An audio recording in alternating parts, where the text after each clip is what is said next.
شعر جو ہے وہ شاعری جو ہے وہ میرے ذہن میں آ رہی ہے کہ حوصلہ بہت ہے مجھ میں پر یہ لازم تو نہیں نا.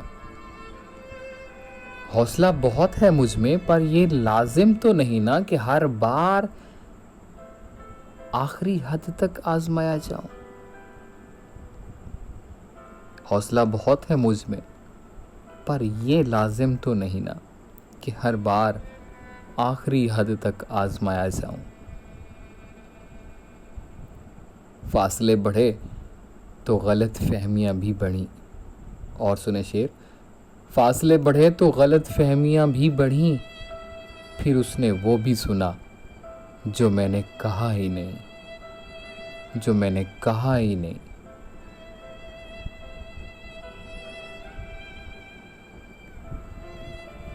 یہ عشق نہیں آساں بس اتنا سمجھ لیجیے ایک آگ کا دریا ہے اور ڈوب کے جانا ہے. ششجہت اب تو تنگ ہے ہم پر اس سے ہوتے نہ ہم دو چار اے کاش. محبت سے مکرنا یہ کوئی عقل مندی نہیں ہے. ان راستوں سے واپس نہیں لوٹا کرتے کبھی بھی نہیں. خاموش سہتے رہنا صبر کرنا جھیلنا برداشت کرنا محبوب کی عزت کی حفاظت کرنا محبوب جس سے محبت کرتا ہے عاشق محبوب کی ہر خواہش کا احترام کرنا چاہے وہ جدائی کیوں نہ ہو. اس کی امید ناز کا یہ مان تھا کہ آپ عمر گزار دیجئے عمر گزار دی گئی. پھر تو عاشق ہر طرح سے احترام کرتا ہے. یہی تو عشق ہے. اور پانچواں کیا تھا کہ اس میں راہ سکون نکلتی تھی. شعر ہوتا تیرا شعر ہے کاش کہ اس میں یہ حل تھا کہ اگر ایسا ہوتا تو پھر اس طرح سے اگر ہوتا تو پھر کوئی نہ کوئی بات بن سکتی تھی کہ اے محبوب اگر کاش ایسا ہوتا کہ تیرا بھی شعر کہنا مشغلہ ہوتا یا کاش تو بھی شعر کہتا ہوتا تو پھر اس طرح سے ہمارے درمیان جو ہے وہ کوئی بات چیت جو ہے وہ ہو سکتی تھی نکل سکتی تھی. اور چوتھا شعر کیا تھا. جان آخر تو جانے والی تھی اس پہ کی ہوتی نثار اے کاش. زندگی تو ختم ہونی ہی تھی کاش ہم محبوب پہ قربان کر جاتے. تیسرا شعر تھا کہ کن نے اپنی مصیبتیں نہ گنی رکھتے میرے بھی غم شمار اے کاش. ہر شخص نے اپنی اپنی تکالیف اپنی اپنی مصیبتوں اپنے اپنے غموں کو گنا. کاش کسی انسان نے میرے غموں کا بھی حساب کیا ہوتا ان کو بھی کاؤنٹ کیا ہوتا تو اسے لگ پتہ جاتا کہ میرا غم کتنے بڑا ہے تو اسے اپنے غم نہ لگتے. دوسرا شعر کیا تھا. یہ جو دو آنکھیں مند گئیں میری اس پہ واہ ہوتی ایک بار اے کاش. کاش کیسا ہوتا کہ موت سے پہلے محبوب کا دیدار نصیب ہو جاتا. کاش ایسا ہوتا کہ میری آنکھیں مرنے کے بعد جو ہے وہ کھل سکتی اور میں اپنے محبوب کو دیکھ سکتا. پہلا شعر کیا ہے. پہلا شعر تھا کہ گل کو ہوتا صبا قرار ہے کاش رہتی ایک آدھ دن بہار ہے کاش. کاش ایسا ہوتا کہ پھولوں کی زندگی جو ہے وہ لمبی ہوتی دراز ہوتی طویل ہوتی اور اس طرح سے بہار کا موسم بھی طویل ہو جاتا کیونکہ پھولوں کا موسم ادھر حقیقت بہار کا موسم کہلاتا ہے. آج یہ غزل ختم ہوئی ہمارا. میر تقی میر شاعر ہمارے بلکہ ختم ہوئے. دونوں غزلیں ختم ہوئی. انشاءاللہ ہم نیکسٹ شاعر کو اگلے لیکچر سے شروع کریں گے. ڈیئر اسٹوڈنٹ ان کو اچھی طرح سے پڑھ لیجئے گا اور تشریح اور آپ نے جب کرنی ہے تو لفظ مماثلت کے شعر جب آپ سپورٹیو اشعار لکھیں تو مماثلت بقول شاعر نہیں لکھیں گے مماثلت کا شعر لکھیں گے. تو مماثلت کا شعر اور پھر آپ آگے شعر لکھیں گے اور ایک مصرع اوپر ایک مصرع نیچے یعنی کہ ایک اور لائن پہ اور پہلا مصرع پہلی لائن پہ دوسرا مصرع دوسری لائن پہ اس طرح سے آپ بالکل برابر آپ نے لکھنا ہے اور مناسب آپ نے الفاظ لکھنے ہیں. اوکے جی چلیں انشاءاللہ پھر آپ سے ملاقات ہوگی اور اللہ کرے گا کہ 15 ستمبر سے آپ کے انسٹیٹیوٹ بھی اوپن ہو جائیں گے تو انشاءاللہ لائیو سوال و جواب کا سلسلہ جو ہے وہ بھی شروع ہوگا انشاءاللہ آپ سے. اوکے جی تب تک کے لیے اجازت دیجیے، انشاءاللہ نیکسٹ لیکچر میں آپ سے ملاقات ہوگی. تب تک کے لیے اللہ حافظ. اللہ نگہبان. فی امان اللہ.